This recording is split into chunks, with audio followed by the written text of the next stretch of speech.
let's think about this. And why does this matter? Because how you present yourself in the first couple of seconds really sets the whole stage for the entire telesales presentation. So let's just listen to it again and tell me what you think. Hi, this is Chris. Is this Mark? No, this is Tammy. Hey, Tammy. My name's Chris Sorrentino. I was following up with you guys. I received a quote request for a Mark for life insurance. Yeah. Okay. First initial thoughts: good, bad, pass, fail. Why do you think that way? I'm a little sick, so sorry if I sound wrong. No, I'm actually really sick, but I think it's fine. Yeah, I think it's fine. What do you like about it, John? He has energy to him. He does sound like he got caught off guard, but he has the energy to him to proceed. So you think overall good? Yeah. Okay. Anybody else have some thoughts on this? Agree with John? I agree with John. Thanks, Jocelyn. How you doing? He just said his first name and went right into it. Okay. Okay. Does Chris sound boring? Does it sound uninteresting? No. Monotonous? No, not at all. Okay. Okay. Anybody going to take the devil's advocate position here? It's just going to have to be me. I guess that's my job. Sounded confident. Yeah. No, this sounds great. Chris's setup is good. Again, we kind of differentiated last week on what enthusiasm means. Jordan Belfort has a term called bottled enthusiasm. I think that's good. You sound excited, but you're not like over the top, right? Like Richard Simmons or someone. You're enthusiastic, but it's bottled, right? You know, you can sound like you're interested, you're geared in, ready to roll. That's how we want to establish ourselves in that first 5 to 10 seconds. Okay. So for those of you getting started, this is a good example of that. Again, Chris sounds positive. He sounds confident.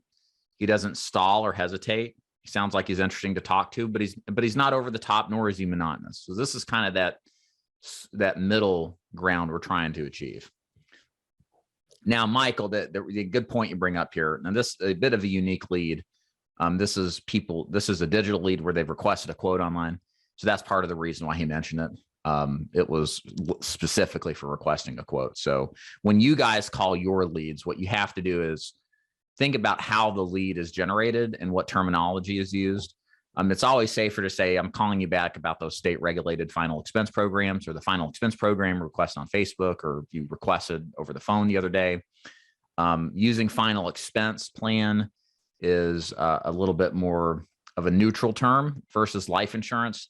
Again, why do we sometimes use and feel like it's necessary to use these kind of weasel words, these non-specific words? Because people categorize very quickly what life insurance is all about as soon as you say it, in most cases.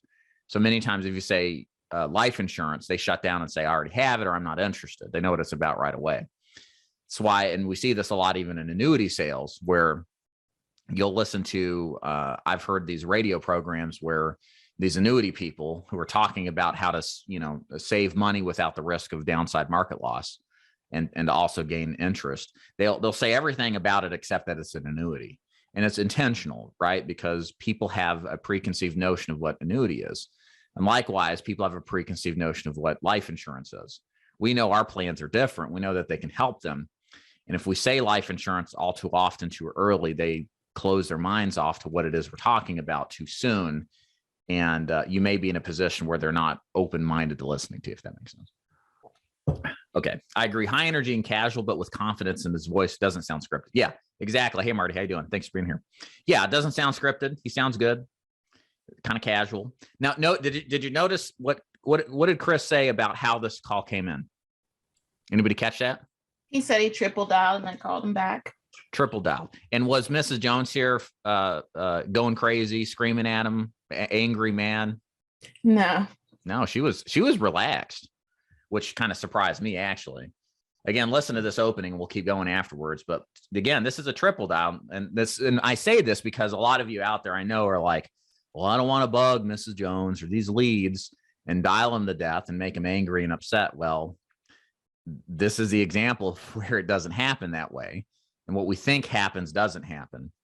And more importantly, the reality, of course, with why we triple dial all of our leads every single time we dial them is because they just won't pick the phone up otherwise the large majority of the time. Many times the only way to advance your cause, to get somewhere, is to do this. Okay. So I want to play this again for you. Then we'll continue to go, because again, listen to her reaction. Does she sound disturbed, upset, off put, anything like that, like you would expect? I think maybe only 2 times this whole career I got yelled at for triple dialing. Exactly. Yeah. Yeah. It just doesn't happen. But what does happen is they pick up the phone. So Jose, hey Jose, how you doing? Triple dial is the 3 dials, one right after another. Yes. So this is if you call the first time, they don't pick up, goes to voicemail, you hang up, call back again a second time. They don't pick up the second time. And then the final and third time you dial them again. There's an escalating urgency after the second and then the third call, where people are like, who is this? This must be serious. Maybe this is a loved one that's in a car wreck and they're using somebody else. Like the mind just goes places, and it increases the odds of them picking the phone up. Again, I don't like the triple dial, but that's what you have to do these days. There's just, sorry. And the truth is, if that's what it takes to help somebody out with something they absolutely desperately need in many cases, well, that's what you have to do. A couple other things I'll suggest, since we're on the triple dial topic. If you are calling somebody and, if you dial, you'll listen for 30 seconds and it goes voicemail. That's somebody that you're dialing their number and they're not hitting the decline button or the mute button on their phone. But if you dial it a couple times and then it goes to voicemail, they're hitting the decline button on their phone. They're in front of their phone, seeing that you're calling them. I would suggest to you that going and calling more than the typical 3 times, if you hear that, is absolutely something you should do. So if you're dialing that second time and it rings twice and then you've reached a voicemail, blah, blah, blah, hang up, call them again. And if it does it again, do it a couple more times. You'll get them to eventually pick up, because they'll realize, oh, this is something different. Does that make sense, y'all? So I picked this up from John Dean, who we had speak in Nashville. And he's more in the Medicare now, but he's doing a lot of final expense a year ago.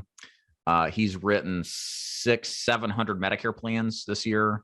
He wrote 267 Medicare plans during AEP that just ended. And he triple dials just like we described. And he does this additional calls too, if they're hitting his decline button, if that makes sense. Okay. Yeah. 10 dial, infinity dial. That's my new term. Thanks for the inspiration there. How to infinity dial 101 new YouTube video.